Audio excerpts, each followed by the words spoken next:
근데 제가 여기까지 설명한 내용에는 중대한 결함이 하나가 있어요. 결함이 뭐냐면 실제로 이제 히든 레이어가 있나 없나 이걸 도입하나 도입하지 않나 결과는 똑같다는 소리입니다. 여러분이 실제로 실험을 해봐도 그렇고요. 실제로 머신러닝을 돌려봐도 실제로 히든 레이어가 있나 없나 결과는 거의 똑같이 나올 겁니다. 왜냐면 제가 이제 이걸 한번 비교해 볼게요. 자, 레이어가 없을 경우, 그냥 인풋이랑 아웃풋만 있을 경우, 이런 식으로 계산했죠. 그죠? 그냥 수식이 깔끔하게 저렇게 나왔습니다. 자, 근데 레이어가 하나 있을 경우에 제가 다시 한번 계산을 해 보도록 할게요. 자, 이거 값은 뭐예요? 자, 6월 곱하기 W1, 그 다음에 이제 뭐, 9월 W2, 그죠? 얘는 6월 W3, 그 다음에 얘는 9월 W4일 것 같아요. 그죠? 그 다음에 이거를 W5랑 W6랑 곱해가지고 더하면 이제 최종 값이 나온다고 했어요. 그죠? 그래서 최종 값은요. 이제 6W1 더하기 9W2 그 다음에 이거를 W5랑 또 곱합니다. 그 다음에 여기다가 6W3 더하기 9W4 그 다음에 이거를 W6이랑 또 이렇게 곱해가지고 더하면 되는 거예요. 자, 이거를 풀어 헤치면 막 이렇게 되겠죠. 여러분은 안 따라해도 될 것 같습니다. 6W1, W5, 9 더하기 9, W2, W5 아이고 복잡해. 그죠? 그냥 풀어 헤치기만 할 거예요. 자, 이거를 식을 좀 아름답게 예쁘게 정리를 하자면 그냥 묶기만 할게요. 저 가로로. 이제 6월 성적에다가 W1, W5, W3, W6 그 다음에 플러스 9월 W2, W5, W4, W6 자 이렇게 6월 성적과 9월 성적끼리 이렇게 묶었어요. 자 그러면 이거랑 저거랑 모습이 굉장히 유사하지 않아요? 유사하지 않다면 자 이거를 그냥 하나의 변수 같은 걸로 다시 치환을 해버리면 있잖아요. 자 그러면은 6월 성적 곱하기 뭐 Z1 그 다음에 9월 성적 곱하기 Z2 이런 식으로 표현할 수 있지 않을까요? 그죠? 자, 이거를 각각 Z로 이렇게 치환을 한 거예요. 그죠? 자, 이렇게 보면 아까랑 식이 똑같지 않아요? 그죠? 레이어가 없거나 있거나 그냥 식은 전체적으로 봤을 때 똑같아요. 그냥 인풋에다가 6월 인풋에다가 뭔가 하나를 곱하고요. 9월 인풋에다가 하나를 곱하면 그냥 최종 결과가 나오는 식이랑 똑같습니다. 그래서 여러분들이 W1부터 W6을 아무리 이렇게 예쁘게 조정을 해도 결국 결과는 똑같을 수밖에 없다는 거예요. 그래서 그 안에 낸 게 하나가 있습니다. 활성 함수라는 개념이에요. 자, 우리가 이제 H1 값을 계산했단 말이에요. 이 노드의 값을 계산을 했죠. 근데 이거를 가지고 다음 노드로 이렇게 진행을 하는 게 아니라 자, 이 값을 한번 짜부라트리자는 거예요. 이상한 수식에 집어 넣어가지고 짜부라트리는 겁니다. 자, 그리고 그 수식을 집어 넣는 공식이나 함수 있잖아요. 자, 그걸 우리가 활성 함수라고 합니다. 액티베이션 펑션이라고 해요. 자, 가장 유명한 그 짜부라트리는 함수가 바로 시그모이드라는 함수예요. 시그모이드 함수는 이렇게 생겼습니다. 여기 이제 x 부분 있잖아요. 자, 여기다가 여러분들이 그 연산한 h1의 결과를 집어 넣어서 최종적인 h1을 만들어내면 되는 겁니다. 알겠죠? 이게 실제 h1이라고요.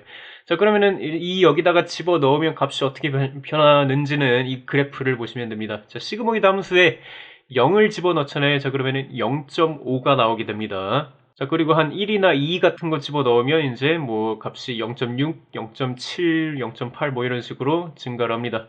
막 10, 20, 30 이렇게 큰 값을 집어 넣잖아요. 자, 그러면 0.999 뭐 이런 식으로 이제 뭐 1과 무한히 가까운 수가 돼요. 자, 그리고 음수를 집어 넣잖아요. 자, 그러면은 이제 0과 이제 가까워지는 이제 그런 숫자가 된다고 보시면 됩니다.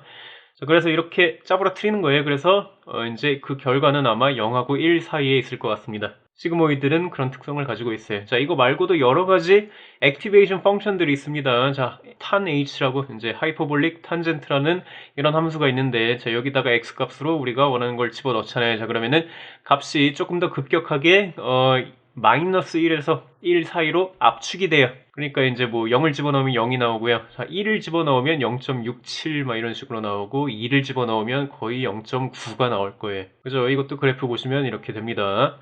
이거 말고도 뭐 rectified linear unit이라는 그런 함수도 있어요. 얘는 뭐냐면 그냥 내가 이제 연산한 값이 양수면 그 양수를 그대로 보존해 주세요. 근데 이게 음수잖아요. 그러면 다 0으로 바꿔주세요. 그런 activation 펑션도 있어요. 이거 세 개 중에 아무거나 뭐 세 개 말고도 더 있는데 이것 중에 아무거나 적용을 해 주시면 이제 여러분의 레이어는 의미가 있어집니다. 활성 함수가 적용이 되면 이제 레이어가 제 역할을 하기 시작합니다. 레이어가 많으면 많을수록 이제 복잡한 예측을 할 수도 있고, 이제 이거를 조금 더 이제 비주얼적으로 표현을 하자면 활성 함수가 필요한 이유는 이제 우리가 비선형적인 예측을 하고 싶을 때 쓰는 거라고 보시면 돼요. 자, 여태까지 이제 활성 함수 없이 그냥 연산을 했던 그런 예측들은 다 선형적인 예측입니다. 자, 이거를 이제 비선형적인 예측을 하고 싶으면 액티베이션 펑션을 집어 넣어 주시면 되겠습니다. 자, 이거를 좀 비주얼적으로 표현하면 이렇게 됩니다. 자, 이제 제가 조금 더 간단한 예시를 가져왔어요. 자, 6월, 9월 성적으로 예측했잖아요. 자, 근데 그게 아니라 9월 성적만 가져왔습니다. 그리고 9월 성적이 수능 성적이랑 얼마나 관련이 있는지 예측을 하려고 해요. 자, 그래서 제가 한 10명, 20명 정도를 이렇게 표본을 조사를 해와가지고 실제 결과를 이렇게 그래프에 찍었어요.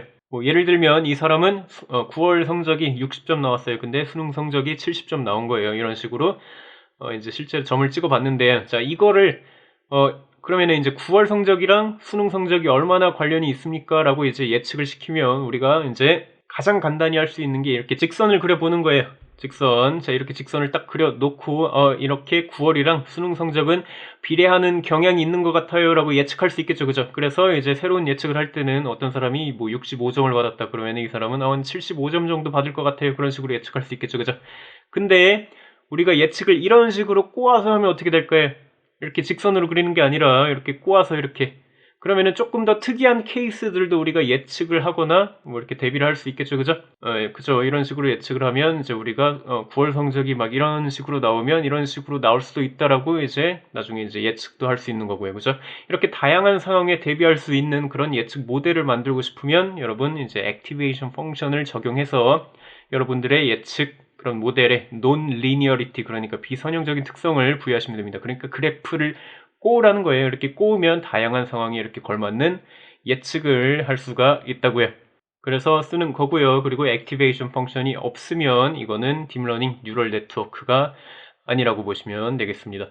자, 그리고 이제 액티베이션 펑션은 모든 레이어에 있는 게 좋지만 이제 마지막 레이어 있잖아요. 우리가 출력층이라고 이렇게 부르는 레이어가 있거든요. 자, 여기는 없을 수도 있어요. 자, 여러분들이 이제 출력 결과 같은 거를 이제 0과 1 사이로 압축을 시켜야 된다. 그러면은 뭐 이렇게 액티베이션 펑션에 집어넣는 것도 좋은 생각이고요. 자, 이게 딥러닝 뉴럴 네트워크 구성하는 법의 끝인데요. 자, 그러면은 이제 이걸 가지고 학습을 시킨댔죠. W 값을 컴퓨터에 네가 알아서 찾아라 라고 시킨다고 했어요. 자, 그러면 컴퓨터한테 시킬 때 그냥 네가 때려 맞춰라 라는 식으로 시키지 않고 우리가 일정한 알고리즘을 가지고 우리가 이제 역전파라는 걸 시켜가지고 이제 W 값을 업데이트를 합니다. 자, 그건 뭔 소린지 다음 시간에 알아보도록 할게요. 솔직히 말하면 이제 실용적이진 않아요. 이거 몰라도 여러분 딥러닝 돌릴 수 있긴 한데요. 근데 이제 W 값을 컴퓨터가 잘 찾을 수 있는 그런 원리는 아는 게 중요하기 때문에 원리 설명 잠깐 하고 넘어가 보도록 할게요.